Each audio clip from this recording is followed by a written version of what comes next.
Automotive News has just published an article a few hours ago saying that they have the inside scoop on what really happened with Tesla's Supercharger team. Interesting what they say. It does confirm what we already knew, but it adds some new information. Hello, my friends. Welcome to the channel. I'm Sam Evans. You're watching the Electric Viking. Great to see you. Quick refresh of this story. Tesla's Supercharger team, was a little bit over 500. I think it's about 520 employees. Elon Musk comes along. He says, we need to get rid of some of these employees. We need to cut costs at the business. It's happening across the entire business. And that led to some arguments with the boss of the Supercharger team. But there's a little bit more to this story. For reference here, if you haven't heard of this story before, Elon Musk actually ends up firing the entire team. Didn't want to do that at first, but eventually ends up firing them all. And now Tesla has begun rehiring back some of the staff. We don't know how many people they've rehired back, but they've definitely rehired some of them back. The day before Elon Musk fired virtually all of Tesla's electric vehicle supercharging division last month, apparently, high hopes as charging chief Rebecca Tanucci went to meet with Musk about the network's future. Four former charging network staffers told Reuters. Now, to give you some context here on the shade of this story, the emotional reference here, these are former members of Tesla. So there is clearly some emotion from them, and you have to read into what they're saying to some degree, because once you get fired from a company, if you're doing a good job, you get fired, you're not going to feel very good. You're going to feel negative. That's going to, it's like being in a car crash, someone hits you, or you see someone else hit someone else. It's going to give you a different perspective on the story. After Tanucci had cut around 15% of staffers 2 weeks earlier, part of much wider layoffs, they believe Musk would have firm plans for a massive charging network expansion. Now, the staff are saying Rebecca Tanucci cut 15 to 20%. I don't believe these four staff actually know that. So I think that's pure speculation on their behalf. I don't believe Tanucci has said to them, here's the exact numbers, because it's a pretty wide range, 15 to 20%. It sounds like a guess to me.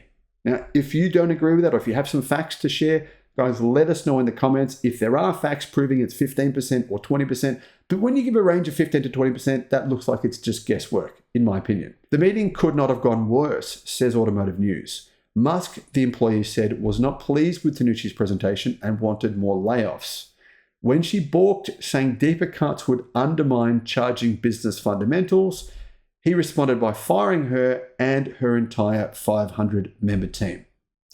Now, the context of what happened there, no one knows. That's just an overview. The departures have upended a network widely viewed as a signature Tesla achievement and a key driver to its EV sales. Tesla Superchargers account for more than 60% of US high-speed charging ports, federal statistics show, and the company has been the biggest winner so far of $5 billion in federal funding for new chargers. Now, to give you some context, the biggest winner of $5 billion in funding, that's not really true. That's the way the media has reported this story. Tesla hasn't received even $500 million. So Tesla hasn't even received 10% of that number. I don't know exactly what they've received, but it's nowhere near the biggest winner so far of $5 billion. It's a small fraction of that amount. Tesla has, though, received some funding from the government. That is true. This account, the most detailed to date on the Supercharger firings, and the fallout is based on interviews with 8 former charging division employees, all former division employees. None of these ones have been rehired. 1 contractor and a Tesla email sent to outside vendors. So only Musk and Tanucci actually know what was said in the meeting. So anyway, interesting that you need some kind of parameters to the story. Tesla, Musk, and Tanucci have not responded to requests for comment. Despite the mass firings, Musk has since posted on social media that Tesla will spend more than $500 million this year expanding the network. That's just the cost of expansion, not on running the network. So that's a pretty big investment, and they say that they will install thousands of new chargers this year. 3 former charging team employees told Reuters they have been fielding calls from vendors, contractors, and electric utilities, some of which had spent millions of dollars on equipment and infrastructure to help build out Tesla's network. A letter sent earlier this month by a Tesla global supply manager, 2 supercharger contractors and suppliers instructed them to please hold on breaking ground on any newly awarded construction projects and held materials purchases, according to a copy reviewed by Reuters. I understand that this period of change may be challenging and that patience is not easy when expecting to be paid. So in essence, Tesla are rebuilding this team, and they're basically letting suppliers know that some of the projects will be delayed, but the majority of them are going ahead. So that's the good news from the story. Of course, the other part, though, not so good. Tesla's energy team, which sells solar and battery storage products for homes and businesses, was tasked with taking over superchargers and calling some partners to close out ongoing charging construction projects, said 3 of the former Tesla employees. Now, these are former employees, so take that with a grain of salt, because we have no idea if that's actually true. That sounds like wild rumors, if anything. One construction contractor, though, said Tesla staffers contacting his company since the layoffs don't know a thing. The contractor said he expected supercharger projects to provide about 20% of his 2024 revenue, but now plans to diversify to avoid relying on Tesla. It's probably a good idea for any business. Don't rely on one company. Tanucci was one of the few high-ranking female Tesla executives, say experts. But now, if you look at Tesla's board, well, the chief of the board actually is a female, so we don't need to approach the story with that lens. I don't think that's necessary to go into the feminism aspect here. She recently started reporting directly to Musk following the departure of battery and energy chief Drew Baglino, according to 4 former Supercharger team staffers. They had said Baglino had historically overseen the charging department without much involvement from Musk, but that had changed recently. The charging team layoffs marked the latest drama in a tumultuous year for Tesla, as Musk has shut down or delayed several core efforts meant to drive the rapid EV sales growth investors have expected. Instead, Musk says now Tesla will shift its main focus to artificial intelligence and self-driving cars and robotics, a fiercely competitive and riskier business, says the media, that could take years to develop. But I believe, and many experts believe, that that's Tesla's only real avenue. They say China has essentially won the race with electric cars. You need to basically produce all your vehicles predominantly in China, because that's where the cost benefits are. That's really, some experts believe that by 2040, 95% of global production of vehicles will be in China. Tesla posted its first decline in auto sales since 2020 in the first quarter amid fierce competition from Chinese electric vehicle makers, and Reuters reported in April that Tesla had scrapped plans for a long-awaited affordable car known as the Model 2. Now, Musk responded to that story saying that was a lie, but Reuters did not respond and they did not retract what they'd said. That has thrown into doubt Tesla's plans for a factory in India and Mexico. But I believe Tesla does plan to build a factory in Mexico. That has been confirmed. But India is a different story.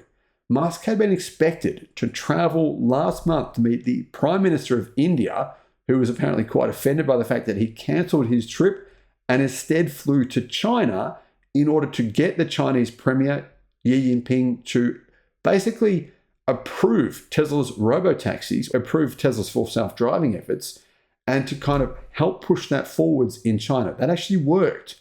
But of course, like I said, the Indian Prime Minister apparently was a little offended. Not that that's really relevant to what's going on at Tesla right now.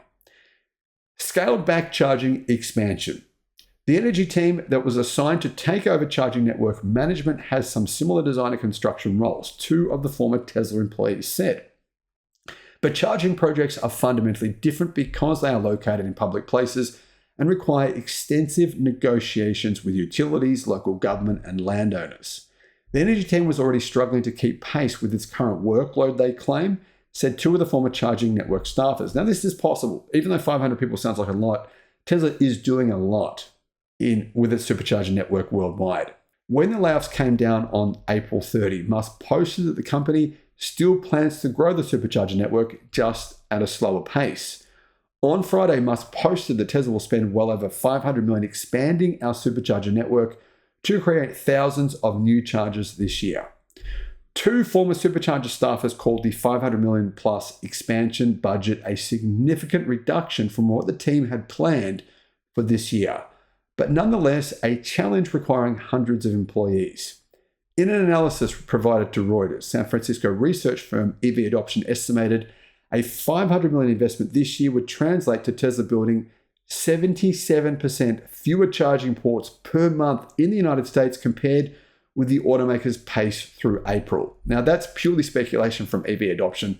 I don't know if there's any truth to that, but that gives you some context on what so-called experts are saying about Tesla's EV expansion. It will go ahead, but the pace will probably be about 50% slower. Tesla unveiled its first supercharger stations throughout California in 2012. And Musk first said that the network would be a game changer for EVs, and it was. I mean, now all the other automakers in America have decided to use Tesla's standard, NACS charging.